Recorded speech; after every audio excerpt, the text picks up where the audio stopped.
Arsenal in destroyer mode, there's really no better way to describe it. After a string of lackluster results that had fans scratching their heads, the Gunners turned up at the London Stadium and unleashed a masterclass in attacking football. 5 goals in just one half of football. It was like watching a team on a mission to remind everyone why they're serious contenders this season. This wasn't just a victory, it was a statement. The kind of performance that makes rival fans uneasy and Arsenal supporters absolutely giddy. From Gabriel's towering header to Saka's relentless creativity and Ødegaard's calm precision, the team didn't just win, they dominated, entertained, and made history. 7 goals in a single half of Premier League football, that's the stuff of legends. What makes this win even more significant is how it reflects Arsenal's shift in mentality. After seasons of inconsistency, they're now a team that knows how to seize control, silence doubters, and impose their will on the pitch. This wasn't just about the goals, it was about the authority, the swagger, and the professionalism. And let's be honest, after back-to-back 5-goal performances, who's calling Arsenal boring now? So, let's dive into what made this game so special. The goals, the tactics, the turning points, and what this win means for Arsenal moving forward. Buckle up, this one's worth celebrating. Alright, let's set the scene. The game kicks off and Arsenal immediately look like a team on a mission. You could feel it in the first few minutes. They weren't just here to play, they were here to destroy, and boy did they deliver. 10 minutes in, we get the first goal, and who else but Gabriel Magalhães? Another header, another set-piece goal. At this point, Gabriel is basically a cheat code in the box during corners. Saka delivers a decent ball, not even his best to be honest, but Gabriel is there, rising like a skyscraper, and boom, the ball's in the back of the net. West Ham completely lost. Their marking, non-existent, but credit to Arsenal, they're turning set pieces into an art form. Gabriel's celebration says it all. Confident, composed, and maybe even a little smug, and honestly, he's earned it.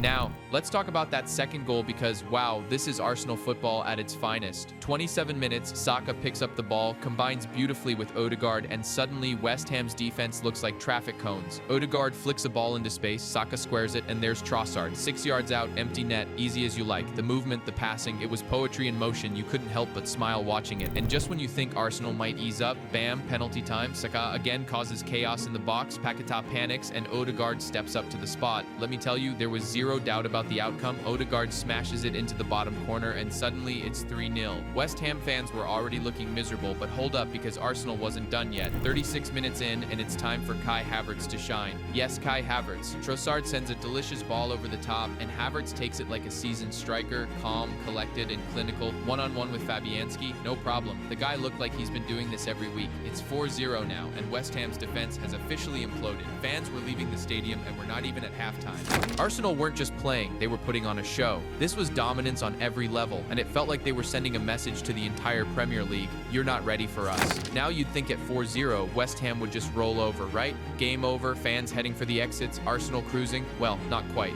Credit where it's due, West Ham showed a bit of fight, even if it was short-lived. Their response? 2 quick-fire goals in the space of 4 minutes. And for a brief moment, you could almost feel the tension creeping in for Arsenal. 38th minute, Aaron Wan-Bissaka gets one back for the Hammers. And let me tell you, Arsenal's defense completely switched off. Carlos Soler plays a killer pass through the middle, Wan-Bissaka times his run perfectly, and suddenly he's staring down David Raya. Boom, goal. West Ham 1, Arsenal 4. It wasn't a worldie, but it was clinical. And you could feel the energy shift. West Ham fans who were silent up to this point suddenly came to life, but it didn't stop there.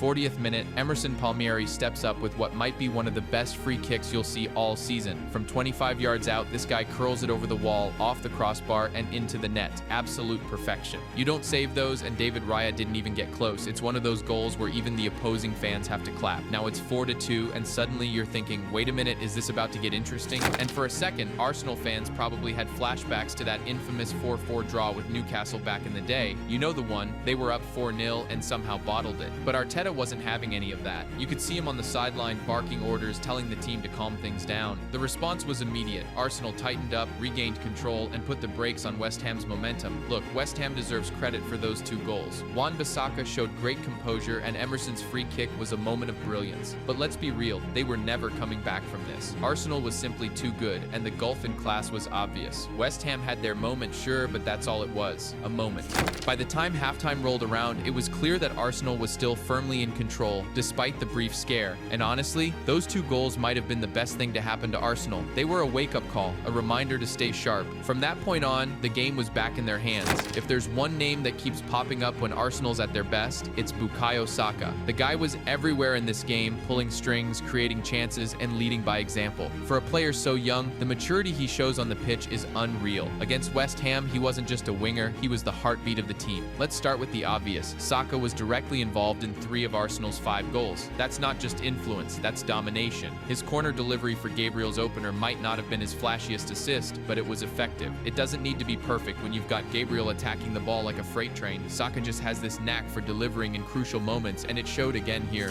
But it's not just about the stats with Saka, it's about the way he plays. The second goal, classic Saka. He picks up the ball on the right, beats his man, combines beautifully with Ødegaard, and then lays it on a plate for Trossard. The composure, the vision, it's the kind of play that makes you realize he's not just one of Arsenal's best players, he's one of the Premier League's best. And then there's the penalty he earned in the 34th minute. Lucas Paquetá didn't stand a chance against Saka's quick feet. 1 touch, 2 touches, and bam, Paquetá's clattering into him. Ødegaard steps up to convert, but let's not forget who made it happen. Saka's ability to draw fouls and create chaos in the opposition's box is second to none. Now, we've got to talk about Arsenal's set-piece game because honestly, it's becoming a cheat code. Gabriel's goal was his second in as many weeks from a corner, and it's no fluke. Arsenal has turned set pieces into a genuine weapon. Credit to their set-piece coach because the delivery, the movement, the timing, it's all spot on. Teams know it's coming, but they still can't stop it. And when you've got someone like Gabriel who attacks every ball like his life depends on it, good luck trying to defend that.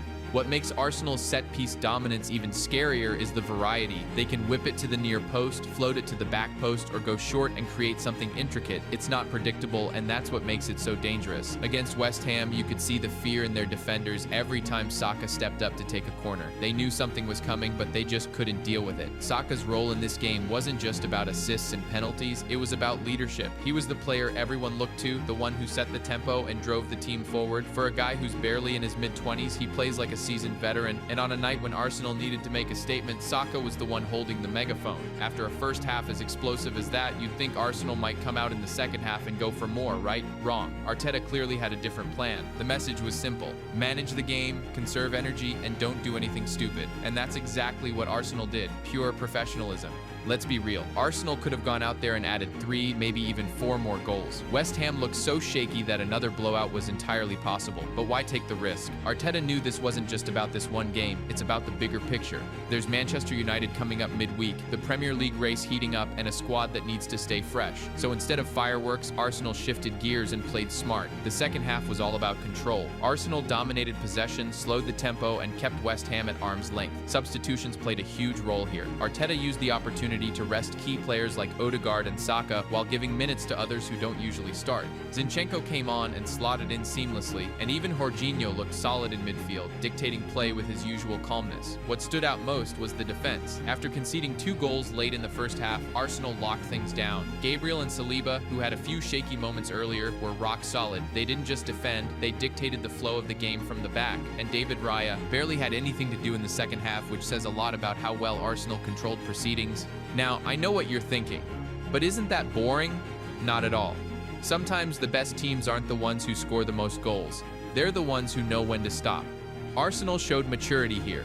The kind of maturity you need if you want to win titles. It wasn't flashy, it wasn't thrilling, but it was exactly what the game needed. What's more impressive is how disciplined Arsenal were. West Ham tried to make it scrappy, throwing players forward and looking for that one moment of magic to spark a comeback. But Arsenal didn't take the bait. They stayed compact, kept their shape, and refused to give West Ham an inch. It was like watching a boxer with a big lead on the scorecards, just jabbing, moving, and staying out of trouble. This second half performance was a reminder that Arsenal isn't just about beautiful football and highlight real goals. They can grind out wins, manage games, and play the long game when needed. It's the kind of adaptability that separates good teams from great ones. So while the first half was all about entertainment, the second half was a masterclass in game management, a different kind of impressive, but impressive nonetheless.